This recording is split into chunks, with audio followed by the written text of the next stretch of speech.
All right, hello everyone. Just give me 1 second. I need to move this one here. Yes, that's what we did. All right, hello everyone. Welcome to this week's topic 2, the time value of money. Just before we start, I want to make sure something. Few students send me email to ask me, hey Robert, I successfully signed up Applia, but why can't I just see the Applia assessment? Now, first of all, when you sign up Applia, you have to make sure that you are using the product key and link that are provided in this document, right? You have to use this link provided under your assignment 1 folder. The reason is because I pre-programmed the Applia key into this link. And in this case, all of our students can access to Applia for free. Okay, you don't need to pay anything. You don't need to buy a book or something. So you have to use this link to sign up for Applia. For details, please refer to your week 1 echo recording and the summary video. Second, once you sign up into Applia, probably open a new page. Once you sign up into Applia, you should go to applia.com. And then there is a tiny little link here. Sign in with Applia. You click this link here. Don't click this big button here because this is sign in with Cengage. You need a Cengage username and password, which you have to buy the textbook. But this one here is entirely free for all of our students. So you click this link here, use your Deacon email address together with your password, and then you sign in. Now, some student told me, hey Robert, I made a mistake. When I sign into Applia, I actually sign in without read your instruction. And now, when I'm trying to use your instruction link to sign in, it shows me that I've used my email address. What should I do in this case? If this is the case, see, for example, let me download this document. Yeah. Let me download it. So if this is the case, you click the link. So some of the students told me, hey Robert, I already used my student email address in some other link and I can't use it here again to create a new account. What should I do? If this is the case, you can use your personal email address to create a new account and then use your personal email address to complete your Applia homework. But you have to remember, if this is the case, if your student email address fails, you use your personal email address, you have to send me an email to let me know that you are using a personal email address to complete your homework. And what is your email address? And then I will extract your marks at the end of the trimester. Okay, let me see it again. Some students may use their student email address to sign up Applia in somewhere else, and they may realize that they can't use it again. If this is the case, you can use your personal email address to create an account and using Applia. But if this is the case, you have to send me an email to let me know who are you, so I can then extract your mark at the end of the trimester. And that's basically everything about Applia. So here is a little tiny link. Once you create your account, you sign in here, okay? And your first assignment will start from today at 11:45 p.m. So you can officially start to do your assessment tomorrow, okay? Oh, today means today I'm doing the recording video, so that's why I said today, which is Monday. All right, let's move back to your topic for this week, time value of money. Learning outcome for this week. After studying this topic, you will be able to describe what is time value of money. You will be able to understand the power of compound interest. So what is compound interest? Compound interest means interest on interest. For example, today I borrow money, $10 from the bank, interest rate 10%. So my first year interest payment will be $1. But if I hold this $10 for another year, I need to pay interest to the bank again for year 2, right? The second year interest will not be $1 because in addition to the $1 on principal, the original $10 you borrow, you also need to pay you also need to pay interest on interest, which means you also need to pay interest on the first year's $1 interest for the second year. Okay, I'll show you more examples later on. You need to calculate present value and future value. You need to know how to calculate present value and future value of cash flow streams. And finally, I will briefly discuss the differences between stated interest rate and the effective annual interest rate. At the very beginning, why do we need to learn present value, future value, and what is time value of money? Money has a time value. That is, a dollar received today is worth more than a dollar received in future. Think about it. Today, if you have $1, and later on you will expect you have $1 plus interest in future. If you have $1 you put into the bank, later on you will ask for $1 plus interest that you put into the bank. If today you have $1 you invested into a project, you are expecting to generate more than $1. So there is a time value of money. Why time value of money is so important? Because we are not able to compare or combine money, cash values at the different points in time. We are only able to combine cash flows if they happen at same points in time. For example, if there is a project, in year 1 it gives you $10, in year 2 it gives you $10. What is the total value of this project at time 0? Is it $20? No. Why? Because you can't simply sum up the value of the project. These two cash flows happen at different points in time. The first $10 happened at year 1. The second cash flow happened at year 2. You can't simply sum them together. In finance, we have to consider the time value of money. When cash flow, money, value happen at different points in time, first of all, we have to make sure that we bring them to the same points in time. Only when they are in the same point in time, we can then combine those cash flows. How? We can either bring all of the cash flows to present time, which means present value, or we can compound all of the cash flows into some time in future, which means future value.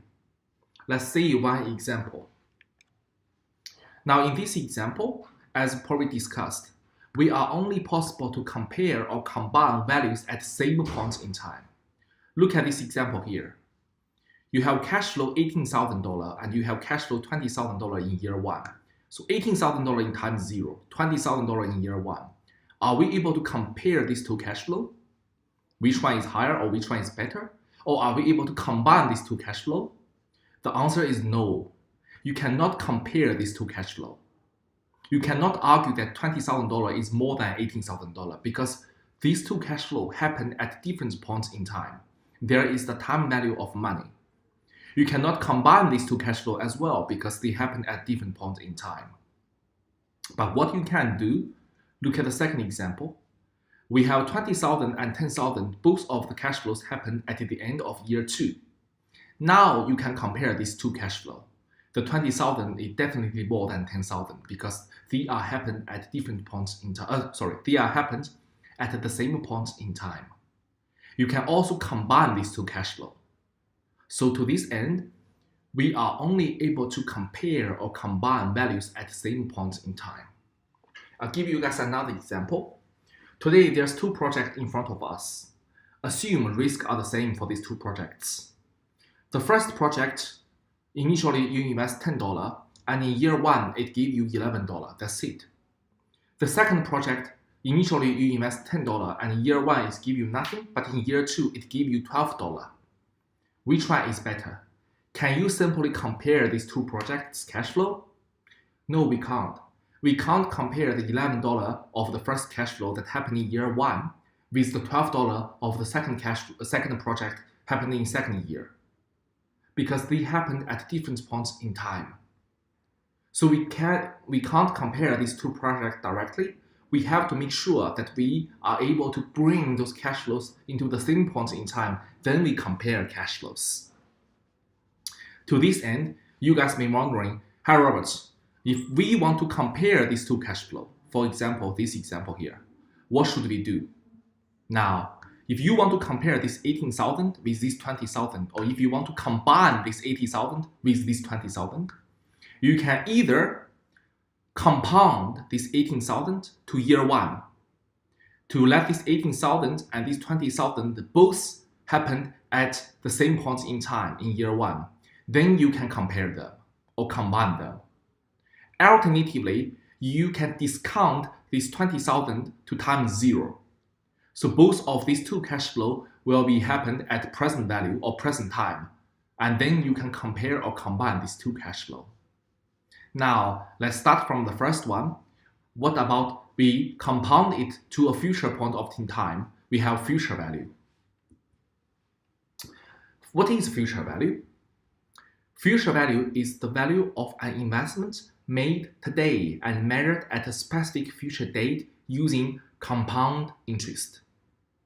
As in my example, compound interest means interest on interest. Interest on interest means you will also generate interest from previous year's interest. Now, if you have a pen and paper in front of you, let's do a simple test or let's do a simple examples together so we can work out or have a better understanding about compound interest.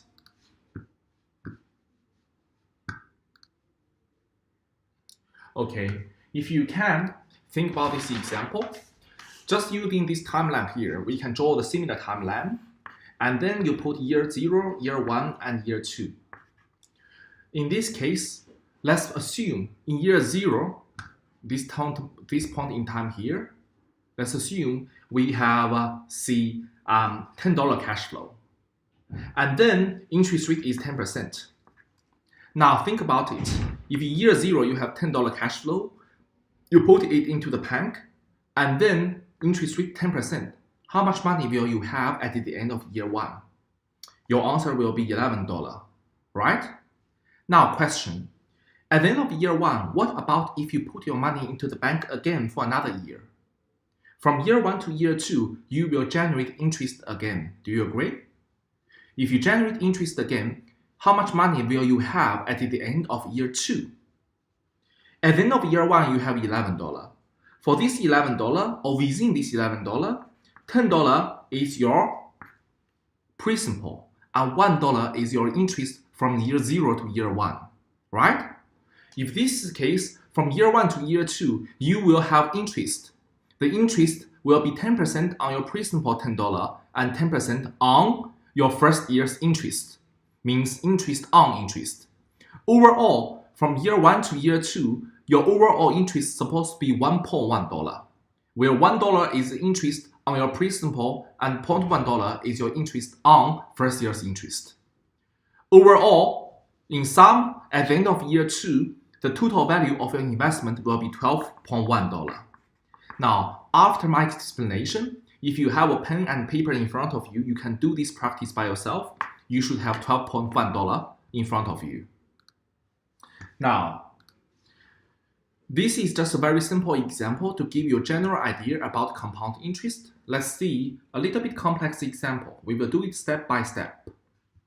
If we move to the next slides, let me see this example. What is the future value at the end of year 1 of $100? Let's say this. The present value of this investment is $100. Interest rate is 6%. What is the future value at the end of year 1? As we all know, principal 100, interest 6%. Your overall interest payment will be $6. The future value at year 1 then equal to $106. We do need an equation to write it down because later on we need an equation that can apply that we can employ to calculate all of the future values. To this end, let's try to write down this equation here. The future value of year 1 equals to present value 100 times 1 plus interest rate, which equal to $106. Do you agree? So that will be your first year's present value. Up to this stage, if you do have any question, please you can read this example again. Let's see an example. What about if we want a future value at time 2 or year 2? Let's move to the next slides. Now, in the next slides, let's do it step by step. What is the future value at the end of year 2 of $100? As we all know, at year 1, at the end of the year, we have $106 from our previous slides, right? Now, please note that within this $106, 100 of them is the principal, our original $100. $6 of it is the interest from time 0 to time 1. Do you agree? Now, what about the future value at the end of year 2? At the end of year 1, we have $106. From year 1 to year 2, again, the interest will be 6%. So intuitively, the overall interest from year 1 to year 2 then equal to $106 times the interest rate 6%, which equal to $6.36. Don't worry, let's do it step by step. For this $6.36, $6.36, in this interest, $6 of it is actually generated from our principal $100. Am I right? Because the principal $100 will give you $6 interest every year. But what about this 36 cents? From year 0 to year 1, you have $6 interest.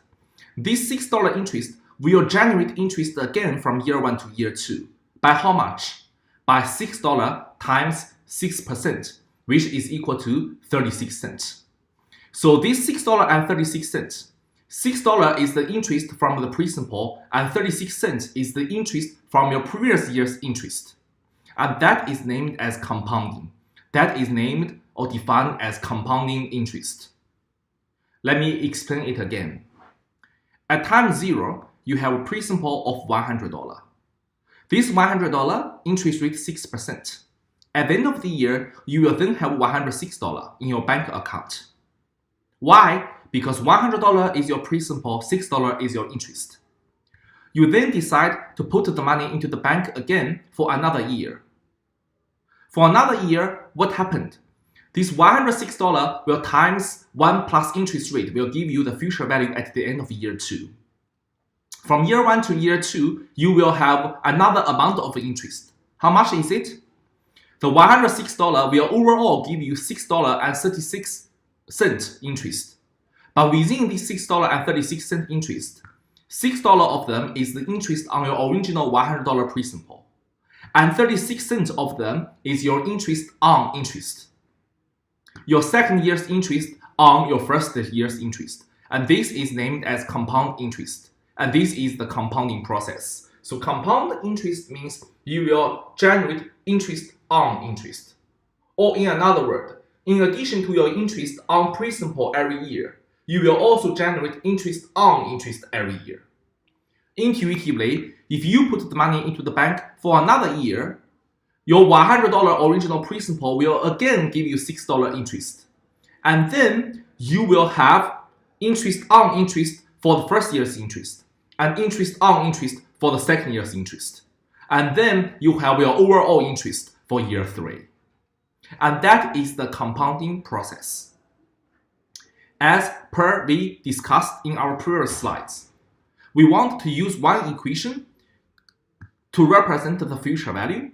Now the future value is in fact equals to the present value today times 1 plus interest rate for year 1. What about future value at year 2? Future value of year 2 equal to future value of year 1, $106 times 1 plus interest rate. Am I right? If you look at the box here, future value of year 2 is equal to future value of year 1 times 1 plus interest rate. Now, future value of year 1 is actually equals to present value 100 times 1 plus interest rate. So if we rewrite the equation, future value of year 2 is in fact equals to your original principal times 1 plus interest times 1 plus interest, which equals to your original principal 100 times 1 plus interest to the power of 2. And that will be your future value of year 2, which is the equation here. Future value of year 2 equal to $100 times 1 plus interest to the power of 2.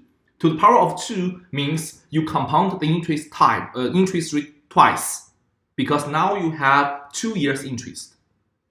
Intuitively, if you apply the same logic for future value for year 3, then future value of year 3 then equal to $100 present value times 1 plus interest rate to the power of 3. If you apply it for year 4, it will be future value of year 4 equal to $100 times 1 plus interest rate to the power of 4, etc., etc., isn't it? Notably, what's the difference between compound interest and simple interest? Simple interest means no compounding. We only consider interest on principal every year. But that is not practical in practice. In practice, we have to consider interest on interest. Because once it generates interest for you in that particular year, such interest will generate more interest for you in the following year as well. Okay? Up to this stage, any questions? If you have any question, please stop here and watch my recording again. Okay? About the future value again, the example. Now let's move to the next slides. What about it about 3 years? We will apply the same logic here. If it is 3 year, future value of year 1, $106. Future value of year 2, $112.36. And we have these two equations we derived from previous 2 slides. And we talked about year 3, it's just to the power of 3. You can verify it by using the steps here. In short, future value of year 3 contains your principal, $100, plus your interest of first year, plus your interest of second year, plus your interest of third year. Your interest of first year only $6. Your interest of second year contains interest on principal and interest on first year's interest. Your interest on third year contains interest on principal, interest on first year's interest, and interest on second year's interest. That is the compounding process, and which included in this calculation. Overall, if we want to write down an equation to represent the future value of any cash flow n in period n, that is our equation here. I know the equation may look scary for a lot of students, but this equation is very easy to understand. Let me explain it step by step. Future value is the value that we want. Present value is the principal. How much money you have today. In this example, the principal is $100. R is the interest rate. In this example, is 6%. N is number of years or number of compounds. How many times your cash flow get compounded? In this example, 1, 2, 3. 3 years, so N equal to 3. In other words, if you want to work out future value of year 3, it then equal to present value 100 times 1 plus interest rate 6% to the power of 3, which is equal to $119.10. If you look at the equation here, if R increases, what happened to future value? Future value increases. If N increases, future value increases as well. And that's basically everything about future value and how we convert cash flow into future value. Once you know future value, the present value is very easy to understand. Now, next slides. Future value, as previously discussed, depends on interest rate and number of compounds. Interest rate increase, number of periods and compounding interval increase, future value increase. Let's see one example. You have an opportunity to invest $100 into the bank and pay you 6% interest. How much money will you have at the end of 5 years? So N, number of years, equal to 5. Write down the future value equation, which will be given in your final examination. Please note that all of the necessary equation or formula, you will have it in any circumstance. In final examination, I will provide you with a formula sheet. Okay, when you do your apply homework or assignment, you can always refer to your lecture slides or book for the equation. So this is a future value equation here. Present value in this question is $100. Discount rate or interest rate in this question is 6%. Number of years in this question is 5. So you plug the number into the equation, you then able to work it out. Now, some students ask me, "Hey Robert, do we need financial calculator?" Again, financial calculator is not compulsory for this unit, but as you can see, if you do have a financial calculator, it is much easier for you to solve this question because you can simply use the power function here. If unfortunately you do not have a financial calculator, You are still able to do this question, but you have to do it for 5 times. Okay? Now, if you do want a financial calculator, I recommend you to use the one recommended by the textbook, because there's numerous examples in your textbook about how to use the calculator. Alright? So that's the example about future value. And now, let's see the power of compounding. In this example, I want to show you how $1 worth in 20 years' time if we have different interest rates. Now, $1, if the interest rate only 5%, 20 years later, it may be worth $2 or $3. If the interest rate is 10%, it may be worth $6. If the interest rate is 15%, $1 will worth about $17 in 20 years' time. If the interest rate is 20%, $1 may worth even about $40 in 20 years' time. And that is the power of compound. You generate interest not only on your principal, but also on your interest. To this end, it may give you a huge amount of future value in 20 years' time. And that's basically everything about future value. If you want a quick recap, or if you want a break, you can stop here. Have a 5 or 10 minutes break, because we are about to move to next topic. Present value. What is present value? Now, what about present value? The present value is very similar to the future value. Let's have the future value equation here that we have from the previous few slides. Present value is the value today of a cash flow to be received at a specific date in future. Now, think about present value. Present value is like if in 1 year's time you will receive $11, interest is 10%, what is the present value of this $11 today? As you all know, from this very basic example, you can tell me the answer straightforward. The present value will be $10, because $10 today worth $11 in 1 year's time if interest rate is 10%. But what about for more complex issue? What about if I told you there is a future value at a future date which is about $500 in 5 years' time? What is the present value today? Let's use the equation, convert it slightly, very easy. The future value is equal to present value times 1 plus r to the power of n, right? Let's divide 1 plus r to the power of n on both sides of the equation. If you divide it on both sides of the equation, 1 plus r to the power of n cancels out on this side of the equation, and then you will have present value equal to future value divided by 1 plus r to the power of n. Am I right? Please note that future value is a compounding process. Present value is you are trying to discount a future value back to today, so it is a discounting process. Because it is a discounting process, in most of the case, this interest rate R here, we normally name it as a discount rate. Discount rate, interest rate, they are the same, no big difference. If you talk about future value, interest rate is interest rate. If you talk about present value, interest rate is now become your opportunity cost. It is your discount rate. Okay? It's just different name in different context. As you can see, present value, if R increase is a denominator, present value must decrease. If N increase is a denominator, present value must decrease. And that's the relationship between present value and interest rate and the discount period. Okay, let's move to an example. Assuming that the relevant discount rate is 8%, so interest rate or opportunity cost 8%. What is the present value of 1,700 payments that occurs 8 years in future? So $1,700 payment, it is a future value, am I right? At year 8, we want the present value of this single cash flow at time 0. What should we do? Future value $1,700, interest rate 8%, number of years 8. To this end, the present value then equal to 1,700 divided by 1 plus r, 8% to the power of 8. The present value then equal to $918.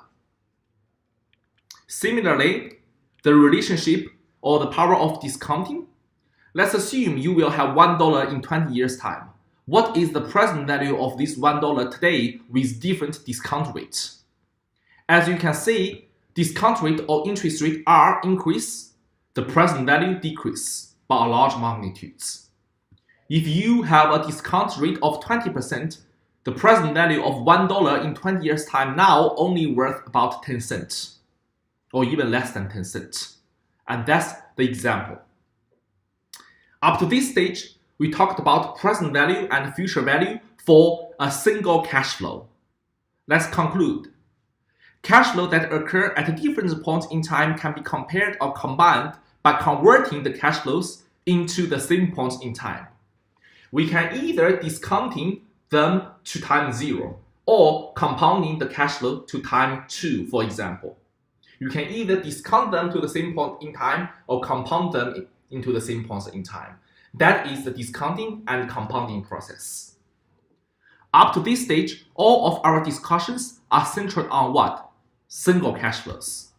Let me ask you a question.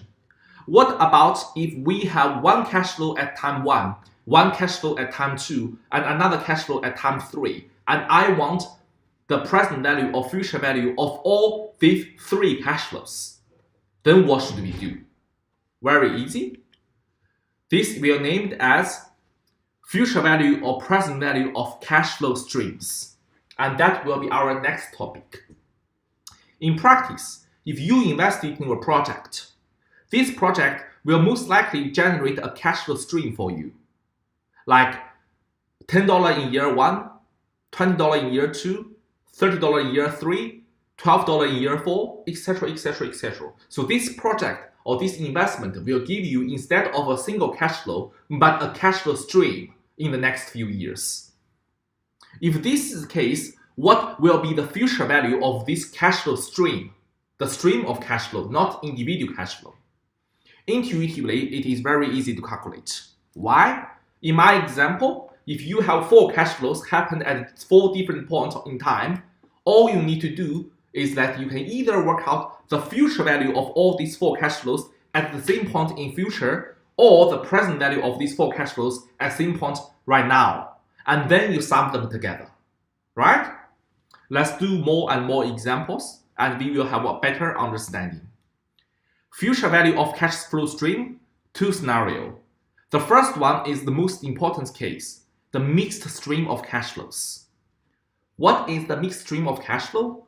It is a series of unequal cash flows that reflecting no particular pattern. A series of unequal cash flows reflecting no particular pattern. For example, $10 in year 1, $20 in year 2, $5 in year 3, and $12 in year 4. A series of cash flow unequal and no particular pattern. And that is called mixed stream of cash flow. Let's see one example about how we work out future value of mixed stream of cash flows. Now, in this example, as you can see, we use CF represent cash flow. So CF, initials of cash flow. CF0 means cash flow at time 0. CF1 means cash flow at time 1. CF3 means cash flow at time 3, etc., etc. If you want to work out the future value of this cash flow stream, what do you need to do? You use the future value of single cash flow equation to work out the future value of each of these cash flows at CFT, time t. And then all of these cash flows will be happen at same points in time, because all of them will give you future value of time t, and then you add them together. And then you will have a future value of this cash flow stream. So you use this cash flow times 1 plus r to the power of n equation to work out each of the individual cash flow and then sum them together. This sign means summation sign mathematically. Now for students who don't understand this equation, you don't need to worry it at all, okay? We don't need to use this equation. I just put this equation here because some of the students may want to know the meaning of this equation because it's happened in your textbook. But for this unit, for this kind of calculation, you need to understand the steps of how to do it instead of this equation here. If you do understand summation, that's good. If not, that's entirely okay. Let's see the example. Let's calculate the future value at the end of 5 years, end of year 5, of this mixed stream cash flow or mixed cash flow stream. invested at 9% interest rate per annum. Look at this cash flow here. If you look at this cash flow, what happened? We have 400, 800, 500 year 3, 400 year 4, 300 year 5. Unequal cash flows or uneven cash flows. No particular pattern. It is a mixed cash flow stream. We want the future value of this cash flow stream at year 5. What should we do? We need to bring all of these cash flows to time 5. What we're going to do, we will work out the future cash flow of each of these 5 cash flows one by one, and then sum them together. What about the future value of this $400? Think about it. This $400 happened at year 1. Now we want its future value at year 5. $400 happened at year 1. We want its future value at year 5. So we need to use 400 times 1 plus interest rate 9% to the power of how many years? 1, 2, 3, and 4 to the power of 4 years. Similarly, this $800, it happened at year 2. We want its future value at time 5. We need to compound it for 3 years. 800 times 1 plus interest to the power of 1, 2, 3. Similarly, this 500, we need to compound it for 2 years. 400, we need to compound it for 1 year. And most importantly, we want future value at year 5. This $300 is in year 5. We don't need to do anything about it because it is year 5 future value. Now, let's look at next slides. We compound each of the cash flow one by one. We work out each of the future value of these 5 cash flows. We will then have 5 future value. Future value of the first cash flow, $564. Future value of second, future value of third, future value of the fourth cash flow, and the 300 at the end. We now have all 5 cash flows happen at same point in time at year 5. We then sum them together. We then able to work out the future value of this cash flow stream at year 5, which equals to $2,930.70. And that's how we work out future value of a mixed cash flow stream. Up to this stage, any questions? So what we do, very simple, we decompose this cash flow stream into each of the single cash flow. We then work out future cash flow of each of them. We then sum them together. Because all of these single cash flows, we have the future value at year 5. Now all of them happen at the same point in time. We then able to sum them together. If you're still not sure about this example, you can watch my recording again about this example. Okay? And that's basically how we work out future value for mixed cash flow streams. Now, next example. In these slides here, I showed students how to get this summation equation. If you are interested, you can watch it. Otherwise, just ignore these slides here. Okay? All right. Future value of cash flow streams, annuity. What is an annuity and why it is important? Let's go back to our previous example. Let me ask you guys a question. If this is the approach, we can always work out the future value of the cash flow stream as long as we do it one by one and sum all of them together. But what about we want to work out the future value of a cash flow stream that contains 100 cash flows? Which means you have to do it for 100 times and then sum it together. What about if you have cash flows like for 1,000 cash flows? You have to do it for 1,000 times and then sum them together. Well, that will be a lot of job. Even you do have Excel, you still need to input a lot of number, isn't it? Look, finance is a little bit different from other units. At the end of the day, we are dealing with future cash flows. And future cash flows are all based on our estimation. What about if we put certain assumptions on our estimation and trying to make our cash flow streams do have a particular pattern and trying to save us from these mathematical calculations? And that is called annuity. What is it? An annuity is a stream of equal periodical cash flows. An annuity is a series of cash flows that of equal amount, equal time interval, for a certain period of time. So equal amount, equal time interval, and for a certain period of time. For example, today I invest into a project. If this project gives me $10 in year 1, $10 in year 2, $10 in year 3, that's it. This is an annuity because equal amount of cash flow, $10 every year. Equal time interval for each year from 0 to 1, 1 to 2, 2 to 3, 3 to 4. Equal time interval. And for a certain period of time, 3 years. So this is an annuity. Okay? I do have more examples in my echo recording. You can watch my echo recording again for refer to more examples. Now, ordinary annuity versus annuity due.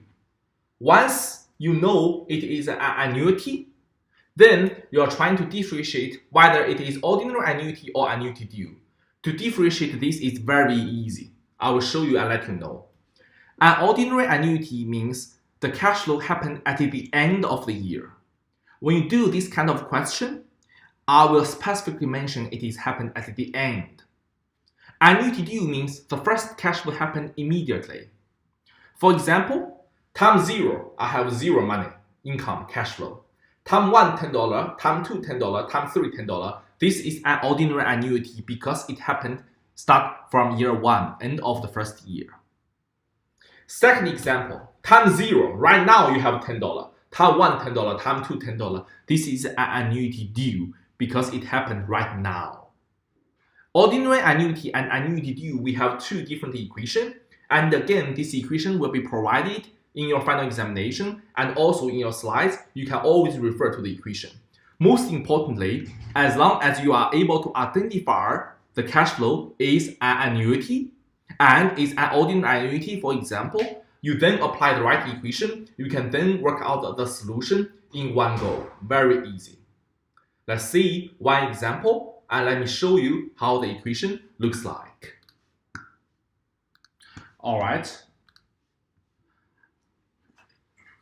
If this is the annuity, what the annuity equation looks like, that's probably something that we do care. I think the screen is kind of stuck there. I was checking something, but hopefully it's working well soon. Okay. About annuity, ordinary annuity and annuity due. We start from our ordinary annuity equation. Ordinary annuity means a cash flow or payments occurs at the end of the period, as previously discussed. And that's how our ordinary annuity looks like. Now, please note here, for annuity, normally we are using PMT, means payment, represent cash flows.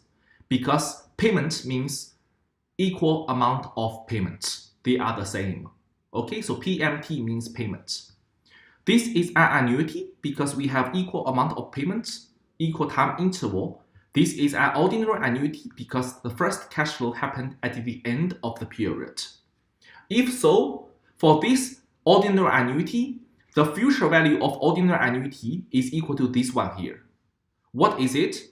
That is, if you want to work out the future value of this cash flow stream, instead of work out the future value of each of them one by one till the end of year 5 and then sum it together, you can simply apply this equation to work out the future value of this cash flow stream in one go. Let's verify. Let's look at this example here. $1,000 payment, $1,000 payment for all 5 years. Equal amount of cash flows, equal time interval. What is it?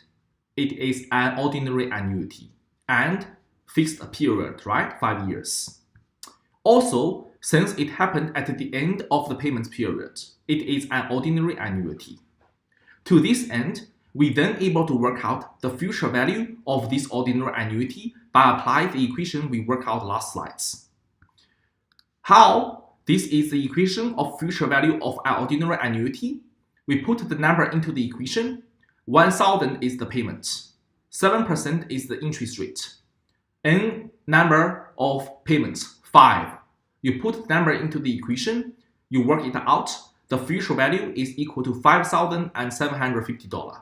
And that is the future value of our ordinary annuity by using the equation. Now, let's verify. Without using this equation, we are still able to work out the future value of this cash flow stream. How? all we need to do is to compound each of the cash flow to year 5, then sum them together, right? Like what we did in our previous example in slide 22. So what we're going to do, we compound 1,000 for 4 years. We have a future value of this 1,000 at year 5. We compound this 1,000 for 3 years. We have a future value of second year cash flow at year 5. We compound year 3 cash flow, year 4 cash flow, year 5 cash flow. We have 5 compounded cash flow. We work it out one by one. We then sum it together, and the solution is exactly the same as we're using the equation here. So as you can see, by using an ordinary value equation, it saves us a tons of time. And that's why we need an ordinary annuity equation, because it will save us a lot of time. Now, what about annuity due? Annuity due equation, very similar to ordinary annuity. I don't want to spend time on this, because as long as you identify it is annuity due, you then apply equation here in slide 27.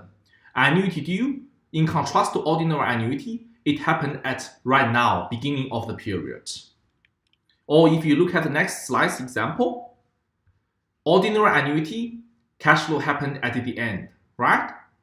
Annuity due, cash flow always at the beginning. If there's 5 cash flow, the first one happened right now.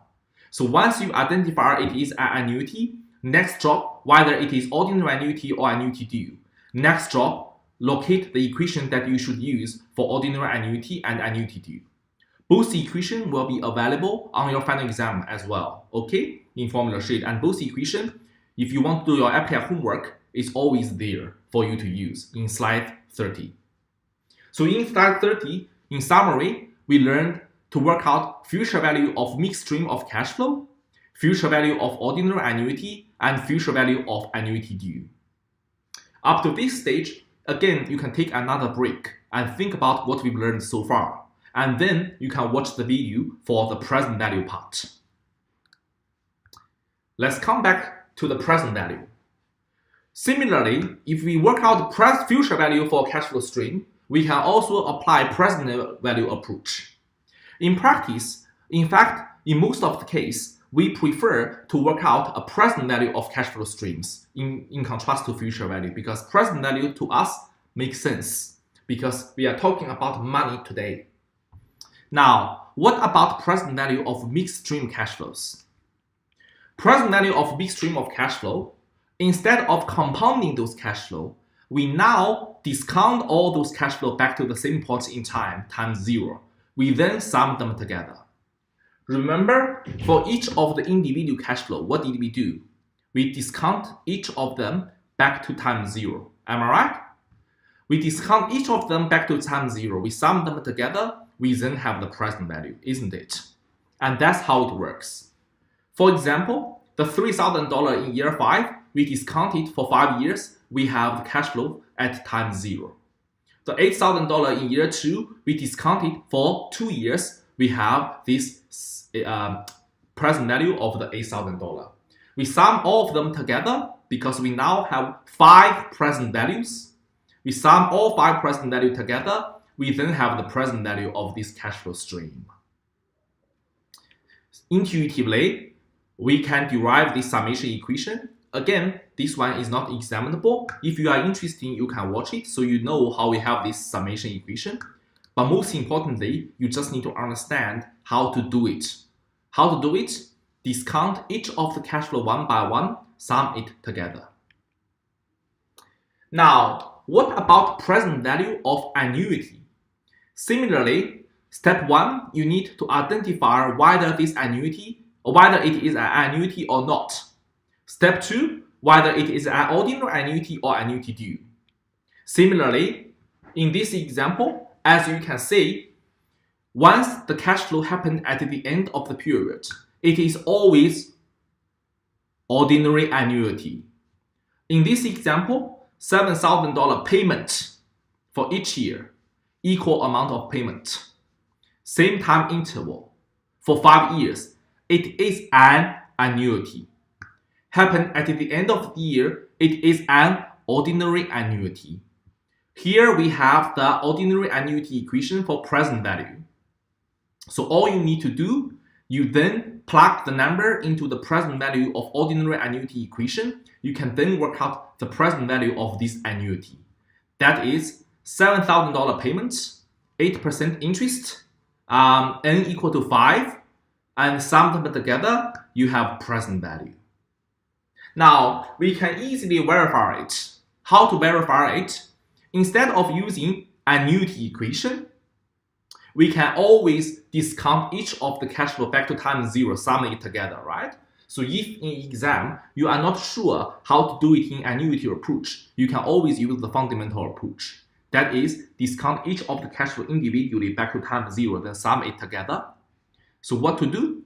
7,000 discount to time 0, 7,000 year 4 discount to time 0, 7,000 year 3 discount to time 0, 7,000 in time 2 discount to time 0, 7,000 to time 1 discount to time 0, one by one, then sum it together, and the solution is exactly the same. So that's two different approaches to work out the present value of annuity. By applying the annuity equation, as you can see, it saves us a lot of time. Again, for example, if you have 100 cash flows, the present value of an annuity equation, you can work out your solution in one go just by press few buttons. But if you do it in this approach, you have to calculate present value of each of these 100 cash flows and then sum it together. That will take you a lot of time, isn't it? And that's the beauty of annuity. Now, if you do have a financial calculator, this step makes it easy for you. But if you don't, you probably still need to do it for 5 times by using a normal calculator. In addition, if you do have a financial calculator, for example, the one recommended by your book, but press few buttons, you can simply work out the solution in one go directly. Okay? Please learn it by yourself. We have a lot of instructions on either your textbook or your calculator instructions.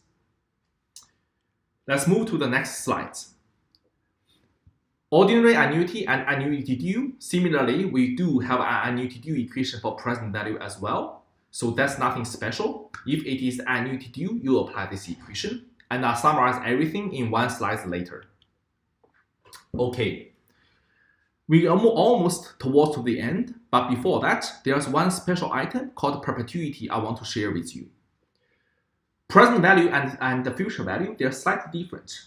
As per we discussed about annuity is a special case of a mixed cash flow stream. Perpetuity is a special case of annuity, and it's very easy. Annuity, equal amount of cash flow, equal time interval, and fixed period of time, right? What about perpetuity? Perpetuity is equal amount of cash flow, equal time interval, but lasts forever. So perpetuity is a special case of annuity. It is something lasts forever. You don't need to worry how we derive it, but once it is a perpetuity, the present value of a perpetuity just equal to payment divided by interest. That's it. So easy. One example, Warren Buffett example. In 2008, Warren Buffett purchased perpetuity preferred share. This share has no maturity, lasts forever, and will pay $500 million every year. Assume interest rate 10%. How much would be the purchase price or present value? Present value will then be payment, $500 million divided by interest, which equal to $5 billion. And that's how we work out perpetuity. One single equation. Now, up to this stage, we talked a lot of things about annuity, perpetuity. In the next slides, a little bit knowledge about growing perpetuity. Growing perpetuity, we will not discuss a lot of it, especially about how we derive the equation at this stage. Just let you know, once it is a growing perpetuity, we do need to consider one more factor called growth rate. And the growing perpetuity will be further discussed in week 4. So you do have an example here. Just let you know, growing perpetuity, instead of payment and interest rate, your growth rate will be considered. And you just apply this equation here to work out the present value. This will be further discussed in week 4, because in week 4, by calculate share price, we need to use growing perpetuity. Okay. Up to this stage, before we move to our last topic, you may want to have another break and have a quick recap about the knowledge we've learned so far. And then we move to our last topic. compounding more frequently than annually. And that will be our last topic. Now, compounding more frequently than annually, what does that mean?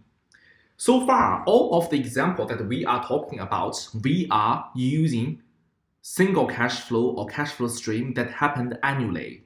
So every year cash flow is 1, cash flow is 2, cash flow is 100, etc., etc.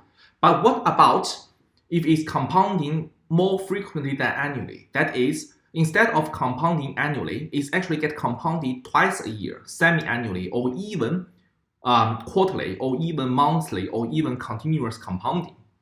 If this is the case, for each of the year, M will be the compounding periods.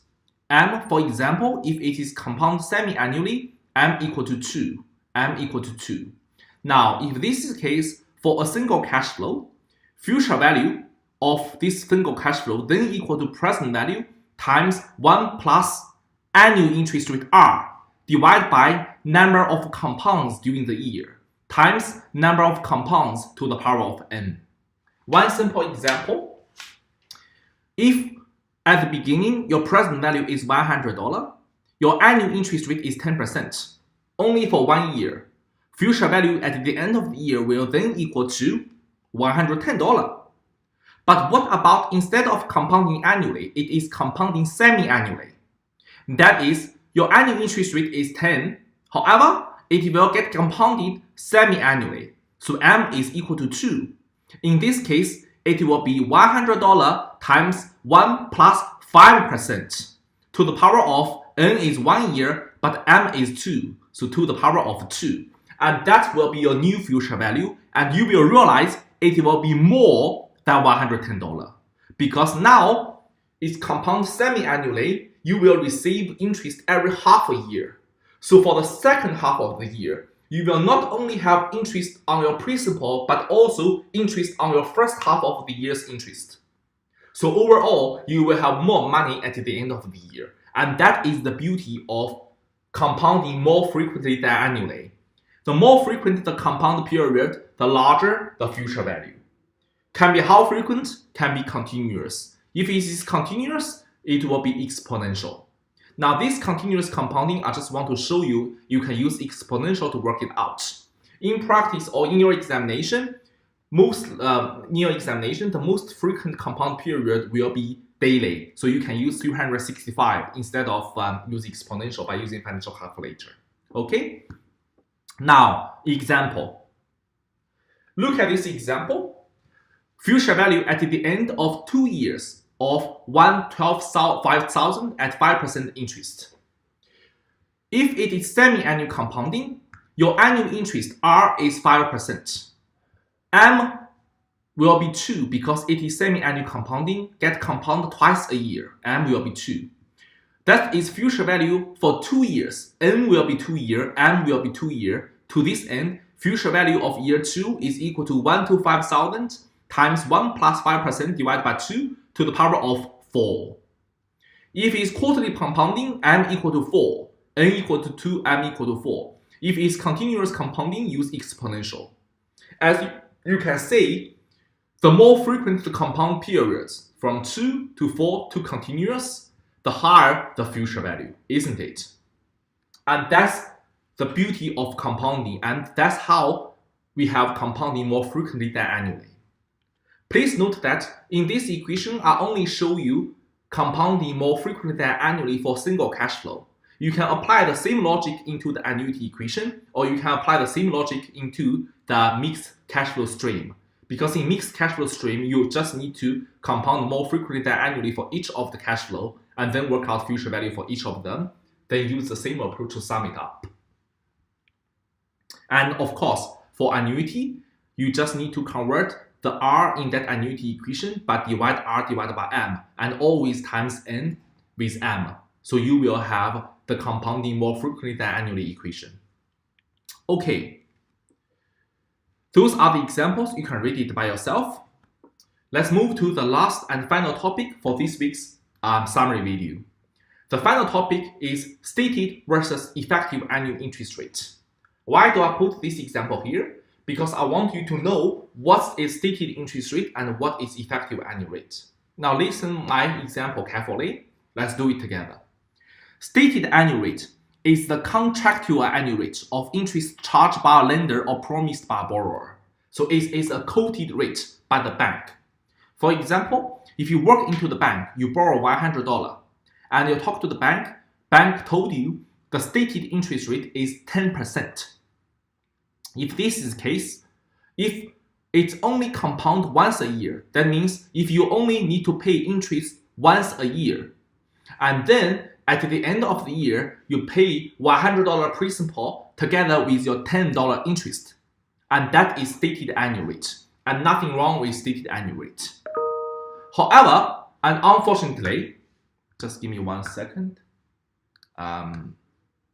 However, in practice, it may not be the case. The bank will not allow you to pay annual interest. Think about it. If you have a home mortgage, you want to borrow money from the bank for a home loan, you have to pay it either monthly or fortnightly. It won't be annually, right? Now think about this example. What about if you pay your mortgage semi-annually? If you pay your mortgage semi-annually, if the stated annual rate is 10%, think about it in this way. You can do a simple calculation. If stated interest rate is 10%, let me open a new slide to show you. What happened is the future value will then equal to your present value times 1 plus R divided by M to the power of M. Am I right? Now, the present value you borrow from the bank, assume it is $100. And then you times 1 plus 10% interest rate divided by M, because it's semi-annually, so divide by 2, to the power of 2, which is equal to 100 times, where is my button? Times 1.05 to the power of 2. Now, which is equal to how much? It will equal to 100 times 1.05 times 1.05, isn't it? And that will not give you $110. That will not give you $110. In fact, it will give you how much? It will give you $110.25. Now look at this example. What happened? You borrow $100 from the bank, but instead of pay annual interest, you pay it semi-annually. At the end of the year, the overall future value that you need to pay to the bank is $110.25. And within this $110.25, $10.25 is your interest that you actually paid. This is the interest you actually paid, and $100 is your principal. To this end, your actual interest rate will be $10.25 divided by 100, which is 10.25%. This 10.25% is your effective annual rate. And that's how I explain it. So effective annual rate is the annual rate of interest actually paid or earned, reflecting the impact of compounding frequency. So in my example, your effective annual rate is in fact 10.25%. Okay, and that's the meaning of effective annual rate. Let's use one example and you will know the difference and the beauty of effective annual rate and stated rate. If you have 10% compounded annually, if this is the case, your stated interest rate and effective interest rate will be the same because you compound only once a year and M equal to 1. Your stated rate and effective annual rate always equal to 10%. But if you compound 10% semi-annually, like what I did before, what happened? Now you pay it twice a year. You pay it every semi-annually. To this end, your effective annual rate is equal to 10.25%, like the example I show you here. 10.25% reflect the actual amount of interest you pay to this investment or to this borrowing, right? What about 9.9%? compound quarterly. Now M will be 4, M will be 4, you get EAR is equal to 10.27%. Can you see the difference? If you look at the stated annual rate, 10% is more than 9.9%, right? So if this is the bank give you 10% compound semi-annually, this is the bank give you 9.9% compound quarterly, you may even think 10% is worth in this scenario without learning finance. But once you convert them into EAR, the one that offer you 9.9% but compound quarterly actually have higher actual interest rate or effective interest rate. And that's the difference between stated rate and effective rate. After learning this, you're now able to identify and differentiate the state rate and effective annual rate. Okay? Last slide. Annual percentage rate is stated annual rate calculated by multiplying periodic rate by the number of periods in 1 year. Generally speaking, annual percentage rate is your stated annual rate in annual term. So in most of the case, annual percentage rate and stated annual rate, you can treat them as the same. So stated rate and annual percentage rate, they are the same. But annual percentage rate always represent on an annual basis.